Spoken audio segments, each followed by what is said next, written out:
The sound of porcelain shattering against the tiled floor was louder than any scream. It echoed through the professional kitchen, a cacophonous symphony of metal clanging, fire hissing, and orders being bellowed. For Theo Ribeiro, the sound was not merely noise, it was a physical assault, a shockwave that traveled up his spine, making every nerve ending vibrate in alarm. He flinched, his hands instinctively covering his ears, his shoulders hunched as if to brace against a blow. The fluorescent light above the stainless steel counter suddenly seemed blinding. The smell of burnt garlic and lemon became suffocating, and the touch of his own apron against his skin felt as rough as sandpaper. He was drowning in a sea of sensations. "Ribeiro!" The voice cut through the haze, sharp and cold as a knife's edge. Chef Sebastian Kahn stood before him, his face a mask of contained fury. He didn't yell like the others. His power lay in his low, venomous volume. He gestured with his chin towards the mess on the floor, a delicate almond tuile, now a heap of shards and dust. "What is this?" Kahn hissed. Theo tried to respond, but the words were caught in his throat, blocked by the sensory barrage. He just shook his head, unable to articulate the chaos in his mind. Kahn stepped closer, invading his personal space. "I asked you a question. Are you deaf or just incompetent?" He glanced at Theo's hands, still pressed against his ears. A flicker of contempt crossed his eyes. "Ah, I see. You're too sensitive for the noise? The smell is bothering you? The light is too much?" Each question was a poisoned dart. Kahn leaned in, his voice a whisper that everyone in the kitchen could hear. "Listen carefully, boy. Your sensitivity doesn't fly here. This is a kitchen, not a therapy room. You either toughen up or you walk out." Theo's world shrank to that sneering face, and the humiliation burning in his chest, hotter than any stovetop. He felt dozens of eyes on him, a mixture of pity, curiosity, and relief that they weren't the target. In that instant, he wasn't an aspiring cook. He was a flaw, a mistake in Sebastian Kahn's perfectly orchestrated system, and that feeling broke him more than any dish ever could. Where are you watching this story from now? Let us know in the comments. And if you believe every journey, no matter how difficult, deserves to be told, please subscribe to the channel. You won't want to miss what happens next. For Theo Ribeiro, the world had always been a matter of textures, smells, and tastes. Long before he understood the complexities of social interactions or the nuances of conversation, he understood the subtle difference between Genovese basil and Thai basil by aroma alone. He could feel the exact texture of mashed potatoes on his tongue and know if they'd been passed through a sieve once or twice. His mother, Julia Blanc, used to say Theo didn't live in the world. He tasted it. From a young age, the kitchen was his sanctuary. While other children built forts with sheets, Theo built worlds with flour, water, and salt. The chaos of the playground was terrifying, the unspoken rules of group games indecipherable. But in the kitchen, the rules were clear. Chemistry was predictable. A certain amount of yeast would result in a specific rise. Heat would caramelize sugar in a consistent way. It was a laboratory where he had control, where the variables were logical, and the results rewarding. His autism diagnosis came at age 7. For his parents, it was an explanation. For Theo, it was just a word. He didn't feel different in the sense of broken. He felt like himself. The problem was that the outside world seemed not to have been designed for him. Supermarket lights flickered at a frequency that gave him headaches. The sound of multiple conversations in a classroom merged into an unbearable white noise.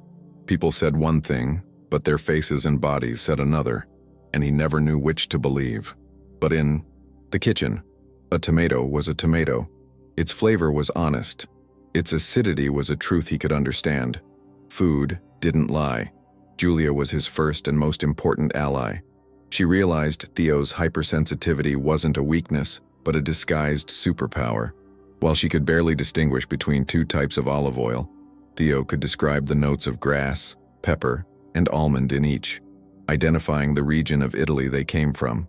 He didn't just cook. He communicated through food. A tart, spicy dish might signify his frustration after a difficult day at school. A delicate, complex dessert with layers of flavor was his way of expressing joy or fascination with something he'd learned. He made a rich, comforting stew for his mother the day he saw her cry for the first time, a hug in food form. He didn't need words to say, "I see your pain, and I care." The dish spoke for him. His father, Miguel Nielsen, took longer to understand. He loved his son, but he saw the world through a lens of pragmatism. He worried, how would Theo survive in a world that demanded teamwork, constant communication, and the ability to filter out noise? "He's brilliant, Julia, but the world won't adapt to him," Miguel would say in worried whispers late at night. He tried to encourage Theo to pursue more solitary and safe hobbies like programming or writing. But for Theo, cooking wasn't a hobby. It was his native language. It was how his soul connected with the universe. Adolescence was a journey of isolation and refuge. While his peers were discovering parties and first loves, Theo was discovering cold fermentation and molecular gastronomy. He spent hours watching documentaries about chefs, reading cookbooks as if they were epic romances. He idolized chefs like Sebastian Kahn, a master of precision and innovation. He saw the military discipline of their kitchens on television, and in his naivete, interpreted it as order, as a perfect system where everything made sense. He didn't see the brutality, only the excellence. He dreamed of one day being part of that world, believing his dedication and unique palate would be enough. He believed that in a place focused purely on food quality, his other quirks wouldn't matter. He graduated high school with average grades in everything except chemistry, where he excelled. The vocational counselor, a well-meaning woman named Inez Garnier, suggested he pursue a career in a laboratory. "It's quiet, predictable. You'd be great at it, Theo." She didn't understand that Theo's passion wasn't just for chemistry, but for the alchemy of transforming ingredients into emotion. It was about nurturing, about creating an experience for someone else. It was about expression. Even if he didn't know how to express it in words, every dish he created was a poem, a story. He applied to the country's most prestigious culinary school, sending along with his application a portfolio of photos of dishes he had created, each with a small note explaining the sensory inspiration behind it. To his surprise and to his father's astonishment, he was accepted with a partial scholarship. That piece of paper felt like validation. It felt like a promise that perhaps there was a place for him in the world after all, a place where his sensitivity wouldn't be a failing but a talent. It was the first time he'd felt genuinely hopeful about the future. The kitchen, his safe refuge, was about to become his battlefield, and he had no idea how brutal that battle would be. Culinary school was a paradox. In the pastry labs and theoretical gastronomy classes, Theo was a prodigy. His professors marveled at his ability to identify flavors and aromas that went unnoticed by everyone else. His baking instructor, a kind gentleman named Antoine Gounet, once told Julia at a parent-teacher conference, "Your son doesn't follow recipes. He talks to the dough. It's something I've never seen." Theo could feel the exact hydration of a bread dough just by touch. He could adjust the seasoning of a complex sauce with surgical precision, adding a pinch of salt or a drop of vinegar that transformed the dish from good to sublime. In these controlled environments, he flourished. His obsessive attention to detail, his need for order and repetition became his greatest assets. He was the student who meticulously cleaned his workstation, whose knives were always perfectly aligned, whose ingredients were cut into impeccably uniform cubes. But then came the practical restaurant service classes. These were simulations of the real world, and the real world was hell. Professors yelled orders, timers beeped incessantly, and the clatter of dishes, pots, and conversations created a cacophony that overloaded his brain. He tried to concentrate, but the stimuli came from everywhere. A classmate, Daniel Killick, who liked working with loud music at his station, made it impossible for Theo to hear his own thoughts. The professor, the energetic and impatient, Hannah Park, valued speed and verbal communication above all else. "Faster, Ribeiro, communicate with your team. Where is the salmon for table 7? She'd shout. Theo would shut down. The words wouldn't come out. He knew what he needed to do. The sequence of steps was clear in his mind, but the external pressure paralyzed his body. His movements, once precise and graceful, became clumsy. He dropped things. He burned himself. The other students saw him as strange and arrogant. Why didn't he respond when they spoke to him? Why did he flinch when someone clapped him on the shoulder? They didn't understand that an unexpected touch was like an electric shock to him, that direct eye contact was physically uncomfortable. They interpreted his silence as disdain and his need for space as snobbery. He thinks he's better than us because he's good at the theoretical classes. He once heard a classmate, Camilla Brown, whisper. The pain of that misunderstanding was profound. He didn't think he was better. He felt desperately inadequate. Despite the difficulties, he graduated, not with the highest honors, as his theoretical instructors had expected, but he made it. His portfolio of creative dishes was so spectacular that it earned him an opportunity that felt like a dream, an internship at Étoile, Chef Sebastian Kahn's 3 Michelin-starred restaurant. It was the pinnacle of the culinary world. Julia cried tears of joy. Miguel shook his son's hand with a genuine pride Theo rarely saw. For them, it was proof he had overcome his challenges. For Theo, it was terrifying and exhilarating in equal measure. He was going to work for his idol. He believed the purity of the pursuit of gastronomic perfection transcended chaos. He was wrong. The kitchen at Étoile was 10 times worse than any simulation at school. It was a perfectly lubricated war machine, fueled by adrenaline, caffeine, and fear. Silence was a sin. Communication was done through short, coded shouts. Yes, chef. Marching. On the pass. Theo, who processed information more slowly and deliberately, was always a step behind. The noise was constant, a relentless assault on his senses. He tried to implement strategies he used to survive. Focus intensely on his task, block out external noise, create a bubble of concentration. But in Kahn's kitchen, this was interpreted as insubordination. Ribeiro, look at me when I speak to you. The sous chef, an intimidating man named Finn Wagner, would yell. Theo would try, but eye contact disoriented him, breaking his fragile concentration. His sensitivity, his greatest ally, became his enemy.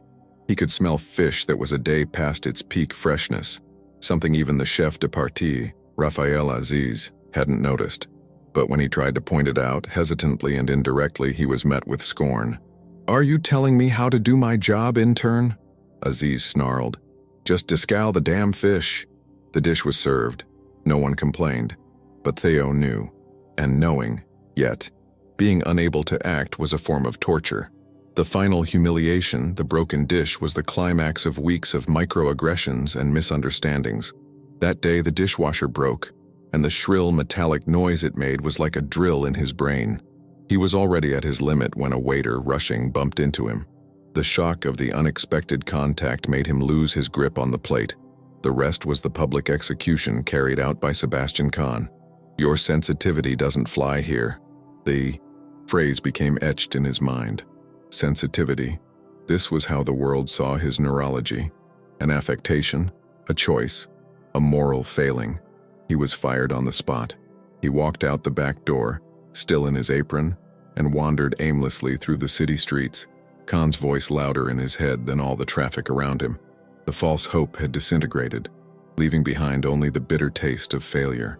Walking home was the longest walk of his life. Each step felt heavy, as if he were moving through quicksand. When he opened the door, Julia was in the kitchen, humming as she prepared dinner. The smell of sautéed onions and garlic, which would normally comfort him, now seemed nauseating. Her smile vanished as soon as she saw Theo's face. No words were needed. A mother knows. What happened? She asked, her voice soft, already dreading the answer. Theo couldn't speak. He just went to his room, closed the door, and lay on his bed, facing the wall. He stayed there for hours, in silence, as the sounds of the night fell outside. The firing wasn't just the loss of a job. It was the annihilation of an identity. If he wasn't a cook, what was he? His only way of connecting with the world had been ripped away from him, and the person he admired most was the one who did it. The phrase, "Your sensitivity doesn't fly here," echoed, twisting into, "You don't fly here," and he believed it. Miguel arrived home, and Julia told him what she could guess. His reaction was a complex mix of disappointment, concern, and a frustrated, "I told you so." During dinner, which Theo refused to eat, the tension between his parents was palpable. "I knew this was too much for him," Miguel said. his voice low but not low enough. "That world isn't for sensitive people. He needs something stable, Julia. An office job. Something that won't break him." For Theo, listening from his room, every word was a stab. His father wasn't being cruel. He was trying to protect his son in the only way he knew. How? But what Theo heard was, "You are fragile. You are incapable." His father's denial wasn't about autism itself, but about the viability of his dreams. And in a way, that hurt more. It was confirmation that not even the people who loved him most believed he could succeed by being himself. In the following days, a torpor consumed Theo. He didn't cook. He barely ate. The kitchen, his former sanctuary, became haunted territory. He'd walk past the door and feel a chill, as if Sebastian Kahn's voice were lurking among the pots and pans. He lost interest in everything. The cookbooks gathered dust on the shelf. His notebooks, filled with ideas for new dishes and flavor combinations, remained closed. He was grieving the loss of himself. Julia tried everything.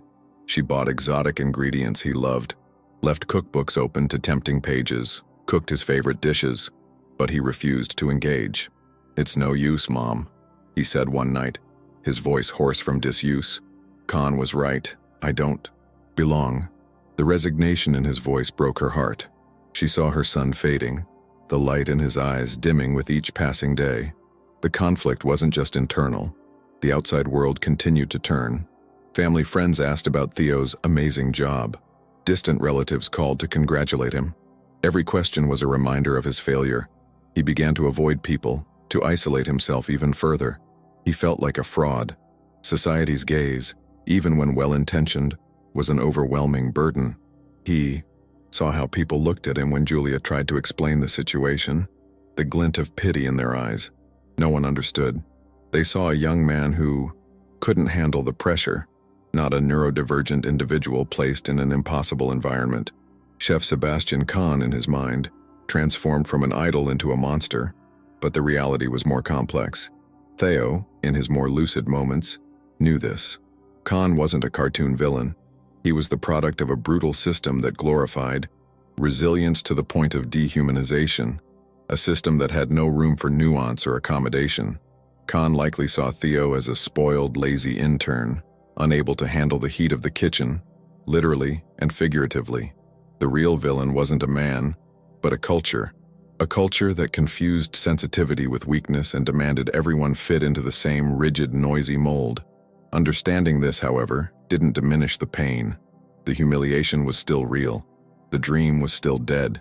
Theo was adrift, in an ocean of silence and self-loathing, and there was no land in sight. He had convinced himself his father was right. Maybe he should just give up and find a quiet, colorless place to hide from the world. The turning point didn't come with thunder, but with a whisper. It came in the form of an article in an obscure gastronomy magazine that Julia found in a small bookstore. The cover didn't feature famous chefs or trendy dishes, but a serene landscape of an herb garden. The article was about a chef named Olga Wright. She had been a rising star decades ago, known for her radical, almost spiritual approach to cooking. But at the height of her fame, she disappeared from the spotlight, opening a small teaching institute in a remote, almost reclusive area. The institute, called the Terroir Fellowship, accepted only a handful of students per year. The article described her philosophy: silent cooking. Olga Wright believed that the noise and chaos of modern kitchens were enemies of creativity and true connection with food. In her kitchen, communication was minimal and precise. There were no shouts. Music was forbidden. The focus was entirely on the sounds of the ingredients themselves: the snap of a lettuce leaf, the sizzle of butter in a pan, the dull thud of a knife on a cutting board. She taught her students to listen to the food, but what most caught Julia's attention was a small quote from Olga at the end of the article. "Many of the most refined palates belong to the most sensitive souls. The culinary industry breaks them rather than cultivates them. I offer a place for them to grow." Julia felt a surge of hope so intense it almost took her breath away. She brought the magazine to Theo. He looked at it with apathy, refusing to read. "It's just another restaurant, Mom. It doesn't make a difference." But Julia was persistent. She read the article aloud to him while he lay in his room. She didn't know if he was listening, but she continued. She read Olga Wright's quote twice. The second time, she saw a subtle tremor in Theo's shoulder. It was the first sign of life she'd seen in him in weeks. The application process for the fellowship was, as expected, unconventional. It didn't ask for a resume or letters of recommendation. It asked for only one thing: the submission of an original dish, accompanied by a 500-word text, explaining its truth. What did that dish say about who you were? For weeks, Theo ignored the application form his mother left. On his desk, the idea of cooking again was paralyzing. But Olga's quote kept coming back to him: a place for them to grow. One night, unable to sleep, he crept down to the dark kitchen. The house was silent. For the first time since being fired, he didn't feel Khan's phantom presence there. He opened the refrigerator. He saw simple ingredients: a beet, a handful of walnuts, some goat cheese, a few herbs from his mother's small garden. Without thinking, he began to work. His movements were slow, rusty at first, but soon muscle memory took over. He roasted the beet until it was intensely sweet and earthy. He sliced it into paper-thin rounds. He made an edible soil from toasted rye bread and dehydrated black olives. He assembled the dish like a landscape. The beet represented the wound, dark and bleeding. The soil represented the feeling of being buried. The goat cheese, white and tart, represented a small flicker of hope. The fresh herbs, the potential for new growth. He wrote the text in one sitting, the words flowing with brutal honesty. He didn't talk about his dream of being a great chef. He talked about the pain, about how the world felt too loud, too bright, too fast. He talked about how flavors and textures were his only true language. He described the dish not by its techniques but by the emotions it represented: humiliation, despair, and the tiny, stubborn possibility of renewal. He sent the submission at 3 a.m, with no expectation, feeling only a slight relief, as if he had confessed a deep secret. 6 weeks later, a thick envelope arrived in the mail. It wasn't an email, but a letter on heavy paper, bearing the seal of the Terroir Fellowship. Theo opened it with trembling hands. Inside, a single sheet with a few words written in elegant handwriting. Mr. Ribeiro, your truth is delicious. We await you in September. Sincerely, Olga Wright. Theo read the letter several times. Then he showed it to Julia. She hugged him, crying, silently. In that moment, Theo didn't feel healed. The pain and doubt were still there. But beneath them, a new sensation began to sprout, fragile and small like the herbs on his plate. It was the feeling of being seen, not as a problem to be fixed, but as a person to be understood. The silent turning had begun.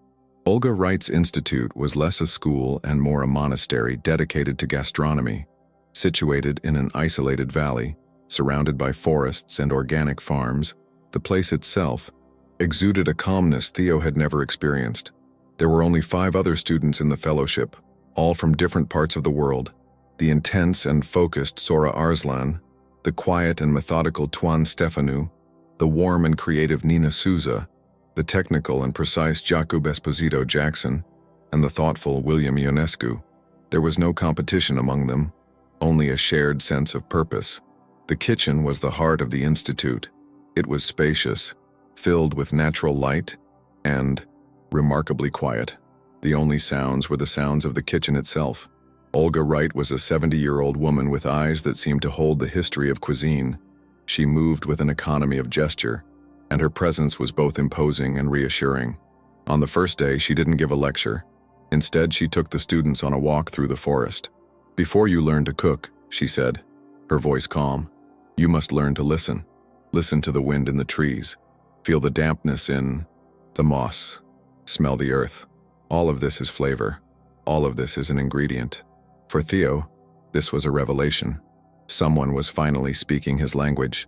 Under Olga's tutelage, Theo began to deconstruct the walls he had built around himself. The environment was perfectly suited to his neurology. The routine was predictable. The instructions were clear and direct. There was no unnecessary noise. He could concentrate in a way that had never been possible before. His sensitivity, once a source of pain and overload, was recontextualized as a tool of precision. Olga encouraged him to use his sharp senses. Theo, she said one day, as she tasted a consommé he was preparing. "Close your eyes. What else do you taste besides the salt and umami? There's a note of dried hay from the thyme. It's almost there, but it needs a touch of brightness. What do you think would do it?" Theo thought for a moment, rummaging through his mental palette. "Lemon verbena," he whispered. "Just one leaf." He added it. Olga tasted again, and a rare smile touched her lips. Exactly. His first small victory was mastering the art of dashi, the foundational Japanese broth. It was a process of deceptive simplicity, requiring extraordinary attention to temperature and timing. It was more meditation than cooking. Theo spent an entire week making only dashi, adjusting the quality of the water, the origin of the kombu seaweed, the thickness of the dried bonito flakes. At the end of the week, he presented a bowl of the clear broth to Olga. She took a sip, closed her eyes, and was silent for a long minute. "I haven't tasted dashi with this depth and clarity in 20 years, she finally said. "You didn't just follow the steps, Theo. You understood the soul of the ingredients." For the first time in a long time, Theo felt a surge of pride, pure and untainted by anxiety. He looked at his classmates and saw respect in their eyes, not pity or confusion. Nina Souza gave him a warm smile and a nod. It was enough.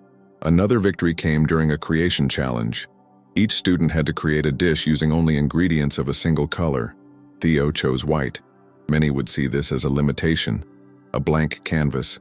But Theo saw a universe of subtle textures and flavors.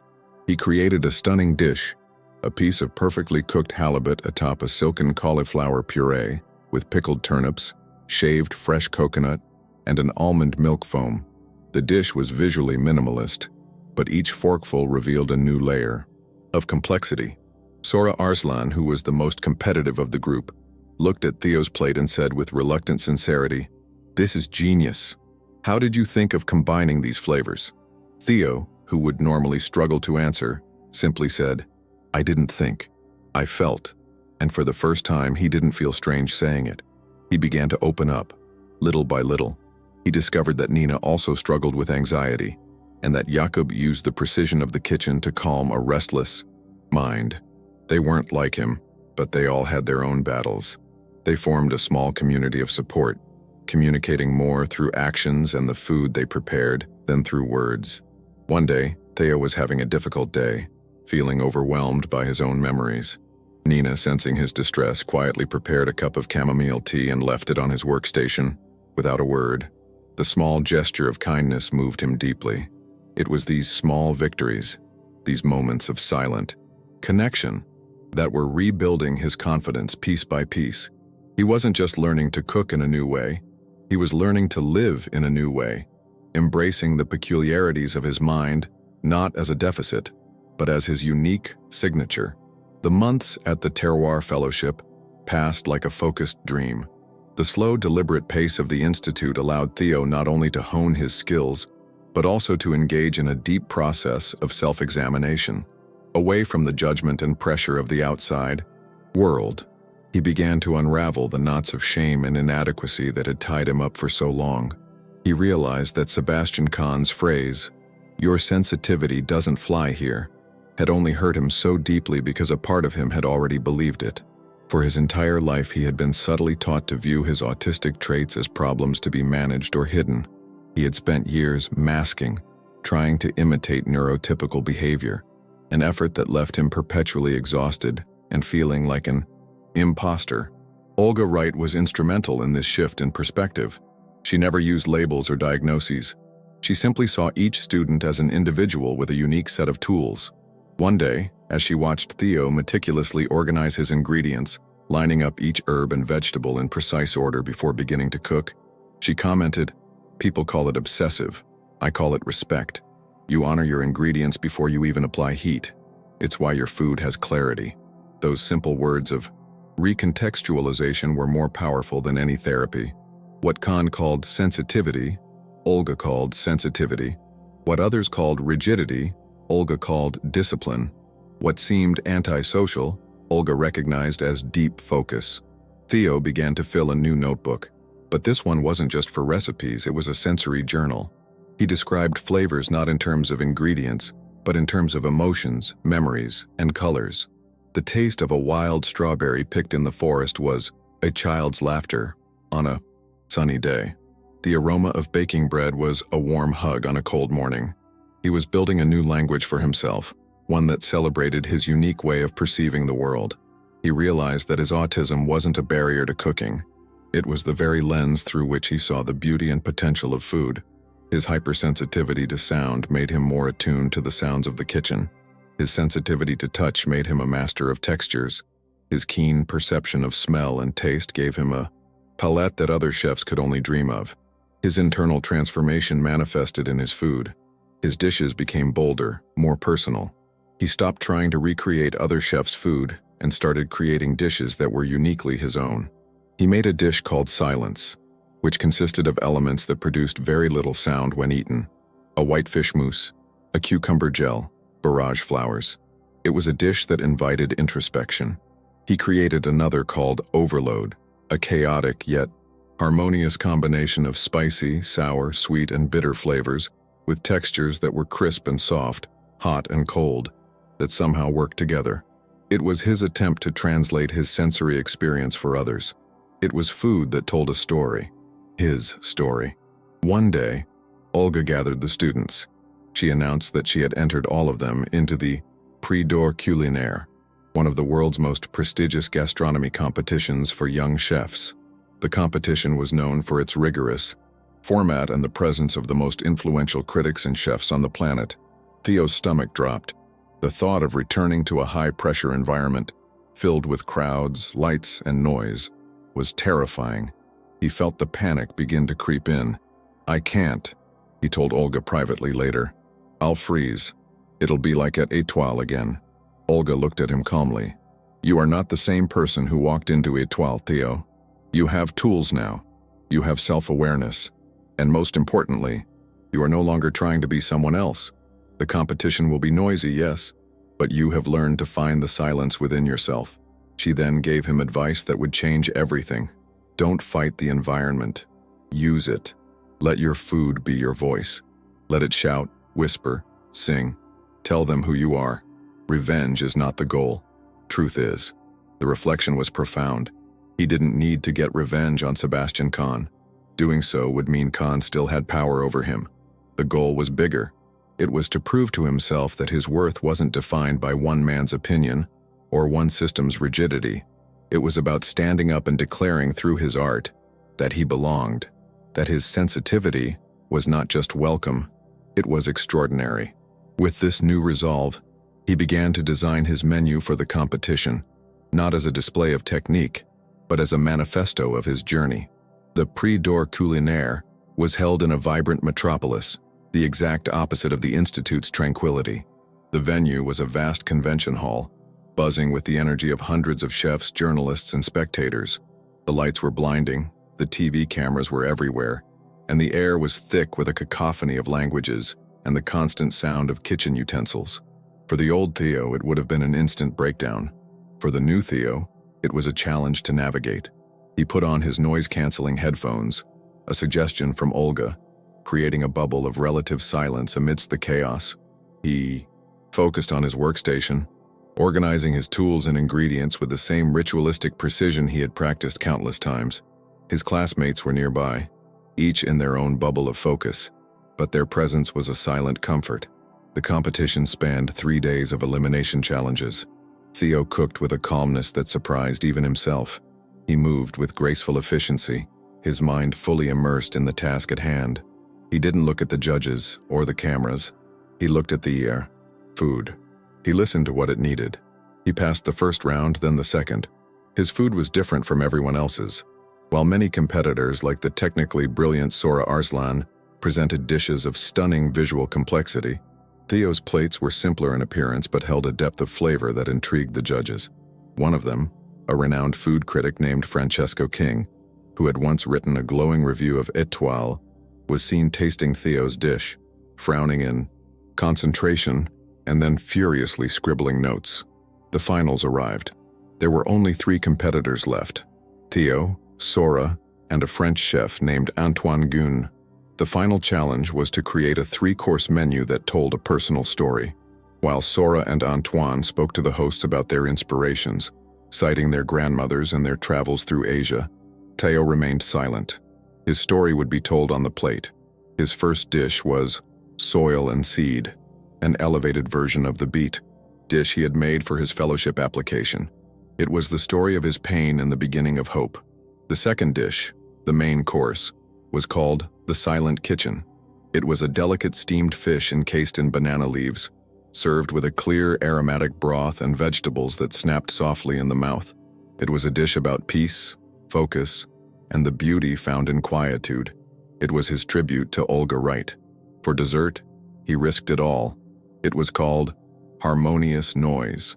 It was a sphere of dark chocolate that, when cracked open with a spoon, revealed a vibrant interior of passion fruit mousse, shards of pink peppercorns, a basil sorbet, and popping sugar crystals.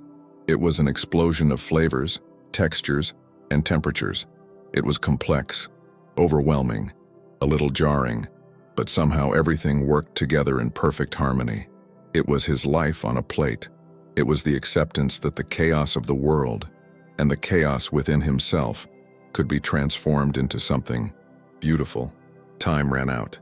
Theo cleaned his station, his hands steady. He didn't feel the desperate need to win. He had already won his personal battle. He had presented himself to the world on his own terms. The judges tasted the dishes in silence. The deliberation was long. Finally, they returned to the stage.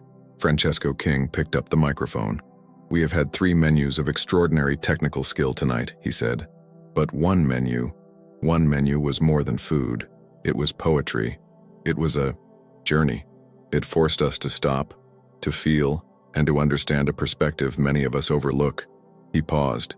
"The winner of this year's Prix d'Or Culinaire is Theo Ribeiro." Confetti exploded into the air. The crowd cheered. But for Theo, the sound was muffled. He looked out at the audience and met his mother's eyes. Julia was crying, but this time her tears were of pure joy. Beside her, his father, Miguel, was clapping louder than anyone, a look of admiration and regret on his face. Theo felt Olga place a hand on his shoulder. He didn't grin extravagantly. He just felt a deep, profound calm settle in his chest. The pain of his past hadn't magically disappeared. The scars of humiliation were still there. But now, they were part of his story, not the entirety of it. He had tools, he had acceptance, and he had hope. Weeks later, back at the institute, he received an email. The sender was S. Khan. His heart pounded harder. With trembling hands, he opened it. There was no apology, no admission of error. There was only a single line of text. "Congratulations, Chef Ribeiro. A well-deserved accomplishment." It wasn't the ending he might have dreamed of, but it was something real.